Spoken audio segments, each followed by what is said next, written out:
Good morning, Springvale. This morning I'm here with Dave Flook, and we are doing an encounter. And it's so neat that we get to sit right kind of like a front row seat to these encounters that God has. And Dave Flook is the chair of the missions committee. So welcome, Dave. Thank you. So I want to go back to a time in February where Ron Pierce came and spoke.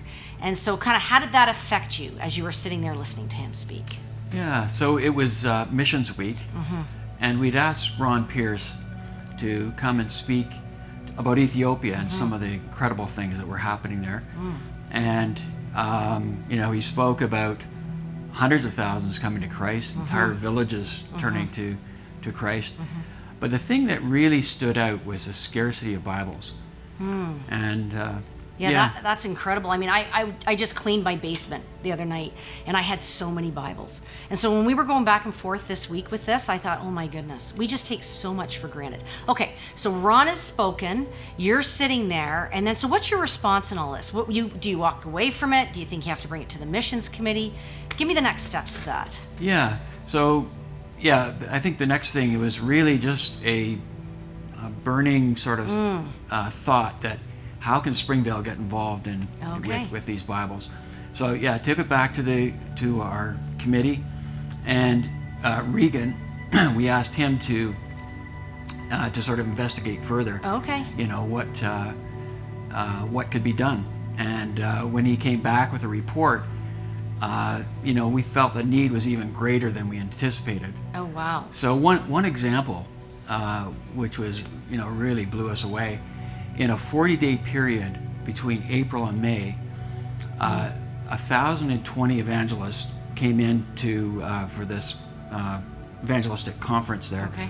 And they 813,000 heard the gospel, 372 salvations, wow, and 91 house churches. Wow. And this was just in a 40-day period. Wow.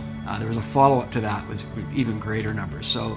It's incredible. But, no Bibles. So yeah. That was so like in Ron Pierce language, he'd be on fire right now, right? He'd be waving his arms. Ron, if you're watching, that's for you.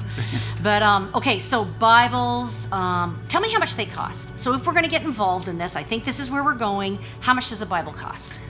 $3.25. Okay, so per Bible. The 10-year-old on the screen, or if you're sitting here in church, every person at Springvale could be involved in this. Absolutely. $3.25. Yeah. Okay, that is fantastic. So can you give me a little bit of backstory on this? Because I'm sure as a missions committee, there's a lot that comes at you. Can you give to this? Can you give to that? Why do you think that we need to go deep into this? Yeah, so there is a deep connection here. So in 2017, we began to get reports out of Ethiopia about just the incredible revival that was happening. Communism had broken down, and so there was just some incredible stories of a lot of the state churches. Dead. They were completely dead. Nobody was going to them. Okay. All of a sudden, these pastors were coming to Christ, and these churches now were alive. They were full. It's stories of just hundreds of thousands turning to Christ. So who has a Bible? So all these people come into these churches. We've got a leader. Who has a Bible in these churches? So it would just be the religious leaders, the clan leaders. Wow. That's all that would really be able to have a Bible. So it'd be like our pastoral staff may have a Bible, but nobody else in Springvale having a Bible. Correct. Wow, that's incredible. What an incredible need. So as we work through this, anything you want to just say to us? Like as you just say, okay, the Bibles are $3.25. There is a huge need. Anything else you want to add to that? Well, this is just an opportunity for Springvale to have a major impact in the lives of our brothers and sisters in Ethiopia, and it doesn't matter who you are, whether you want to supply 1,000 Bibles or one Bible, we can all get involved. So.